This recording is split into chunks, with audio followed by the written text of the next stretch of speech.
தொடர்ச்சியாக நாங்கள் பேசிக் கொண்டிருக்கின்றோம். ஏன் மக்கள் தேர்தலில் வாக்களிக்க வேண்டும், வாக்களிப்பதனுடைய அவசியம் என்ன?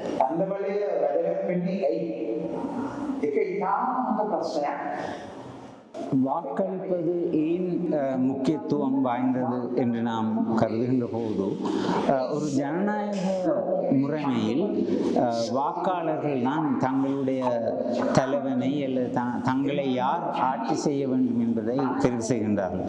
ஆகவே இந்த ஜனநாயக முறை அமலுக்கு வருவதற்கு முன்பு உங்கள் எல்லோருக்கும் தெரியும், ஒரு சக்தி வாய்ந்தவன், ஒரு சண்டியன் அல்லது உடல் வலிமை கொண்டவன் தான் ஆட்சி செய்தான். அவனுடைய ஆட்சி செயலிழக்கின்ற போது அவனுடைய மகனோ மகளோ சகோதரனோ சகோதரியோ அல்லது நெருங்கிய உறவினரோ மச்சானோ அந்த ஆட்சி அதிகாரத்தை பொறுப்பேற்கின்ற ஒரு நிலைமைதான் இருந்தது. ஆனால் ஜனநாயக முறை என்று சொல்கின்ற போது மக்கள் தங்களுடைய தலைவனை அல்லது தங்களை யார் ஆட்சி செய்ய வேண்டும் என்பதை மக்களே தெரிவு செய்கின்றார்கள்.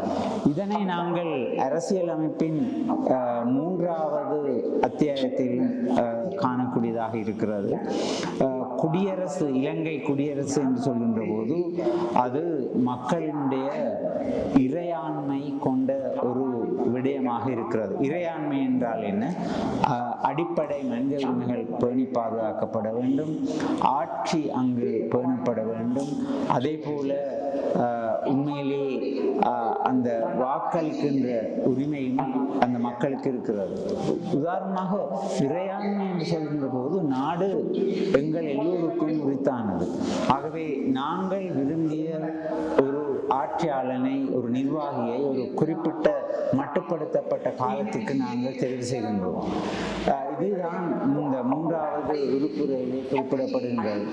அதே போல 4வது உறுப்புரையை நாங்கள் எடுத்தால், இந்த சட்ட வாக்கு அதிகாரம், மக்கள் தாம் எந்த வகையிலே ஆட்சி செய்யப்பட வேண்டும் என்பது பற்றி சட்டங்களை உருவாக்குகின்ற அதிகாரத்தை தான் நாங்கள் சட்ட வாக்கு அதிகாரம் என்று சொல்கின்றோம்.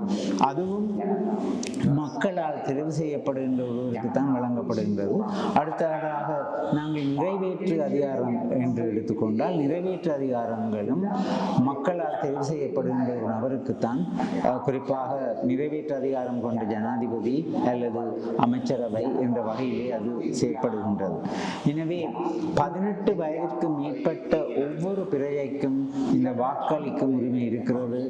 அந்த வாக்களிக்கும் உரிமையை பயன்படுத்தி அவரோ அவளோ தன்னுடைய பிரதிநிதியை தெரிவு செய்யக்கூடிய உரிமை இங்கு வழங்கப்படுகிறது.